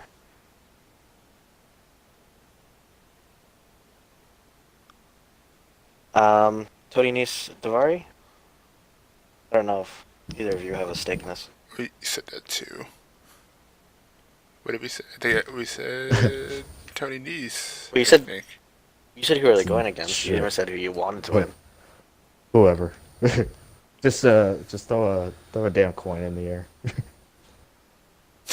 All right, how about the Money in the Bank matches? I know we got Tay's guesses. What about you guys? What was today's? Drew McIntyre and Nikki Cross. That's what it was. I don't know. What do you got, hey man? Wait, which one are we on? The men's? Either Yeah, one. it's both men's first. Yeah, I think I want to say Drew, because this year kind of feels like a heel run on both of them, where the heels will have it. So I'm gonna say Drew. They did that last year. I want to say Corbin. Hey, yeah, I'm going with Corbin. I feel like they're gonna give it I'll probably be so pissed off if it's to Corbin. Sammy. No, they can't give it to Sammy because that's where Braun comes in. I don't know. Maybe works in Sammy's favor. Him getting destroyed by Braun? I don't think that's gonna work in his favor. He'd be So he's dead. out of commission for the first So let's say that happens at the very beginning. So now he's out of commission for the rest of the match, quote unquote. And then magically at the very last second, you see Sami Zayn come out of nowhere and get the briefcase, pushing Ricochet off the ladder. Dude, did you see what That's, Braun did to Sammy? Threw him in a dumpster, and the dumpster truck came in and tossed him Died. inside. Yeah. I think he wanted to kill yeah, him. you should die if that happens. Yeah, I think he wanted to kill him, and him seeing him back in action, I think he's really gonna kill him this time. It's funny because like that whole entire like plot device thing, like it's lazy writing, but they do it so often. I wouldn't put it past them if that's exactly what they did. What, knocking Yeah. people out from the beginning and then come back later? Like they did with Roman and at the Royal Rumble? It makes perfect sense. If you're gonna have Sammy win, that's the only way Sammy wins. It makes perfect sense for him to win like that. Right? They did that for the Rumble for Roman. He didn't win it, though. I think that's why they Also, do it so often though, is because it works both ways. You could have a heel do it, or you could have a babyface do it. Or Wildcard. It's gonna be Lars Sullivan. No, you still need to see that sensitivity changing. Oh, yeah. He's in, Highlight did a promo where he didn't say anything because they were like, "Shut up, don't say nothing." What about the women's? Dana Brooke. It's an interesting guess. Interesting. I'm going to say Ember Moon. I see her as most likely. I think they meant to give her a run, and then she got hurt. So I think this is the perfect time to continue with that. To try to give her a run, or at the very least, Yeah. just give her that security blanket of like, okay, well, you'll have this, so whenever we feel like giving you a run, you'll just use it. Oh wait, can I get your opinions on something real fast? What do you think about people who False. won the Money in the Bank briefcase, joining another Money in the Bank match, like if they won and successfully got the belt like within the last say 5 years? Should that be a thing? Oh, so you mean like win the Money in the Bank, or win the championship and then win the Money in the Bank? Is that what you're saying? No.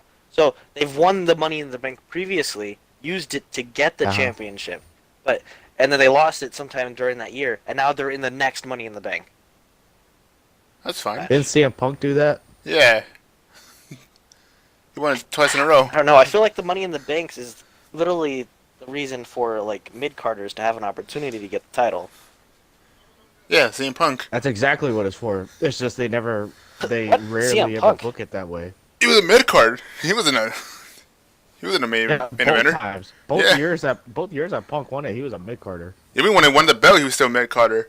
They didn't take him seriously until the second time.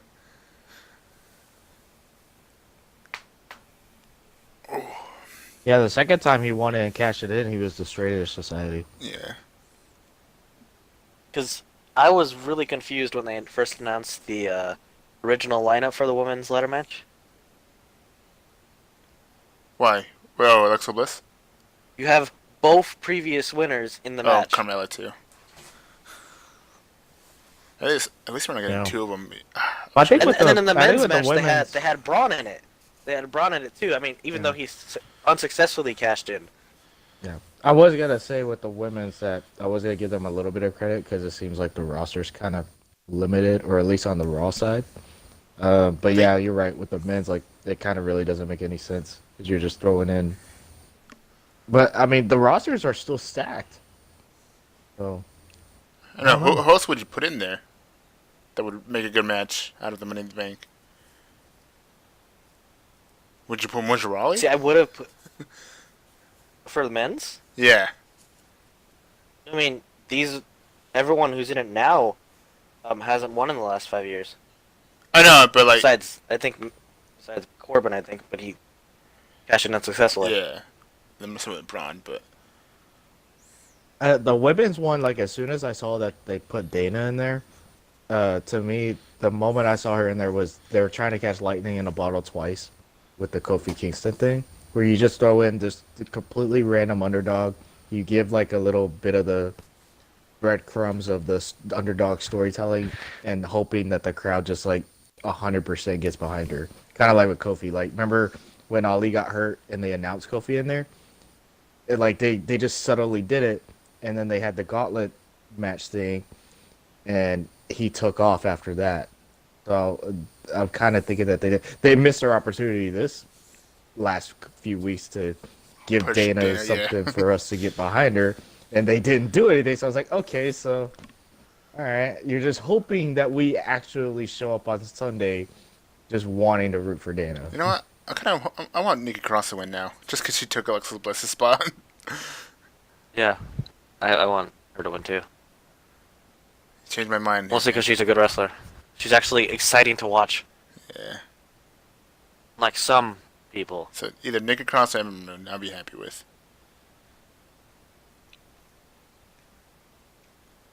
But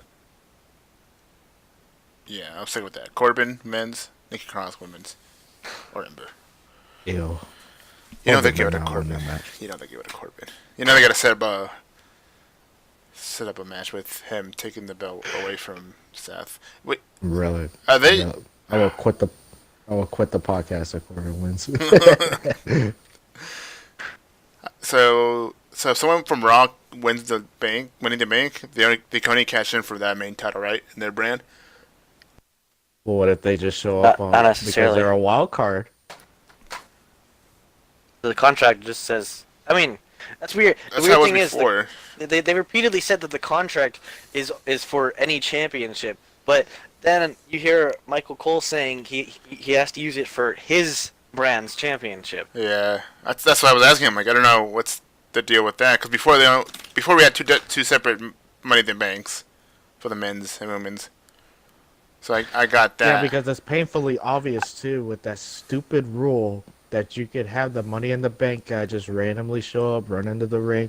If anything, they might even fucking tease that. Like, I don't think they'll ever do it, but they just will. One of these weeks just fucking tease it.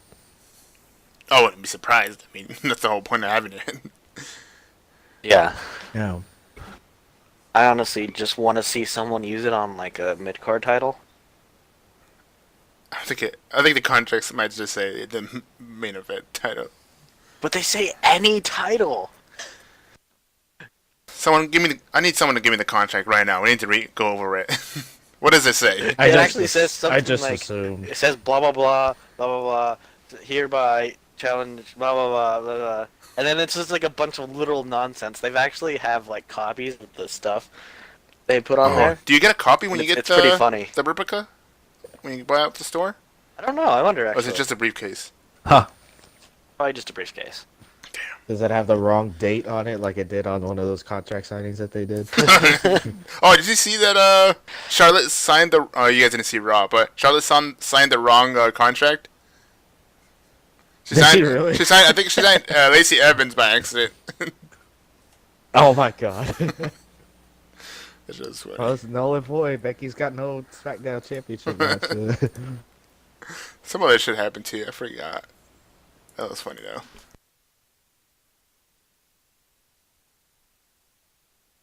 Let's see real quick what else happened. Yeah, she signed that.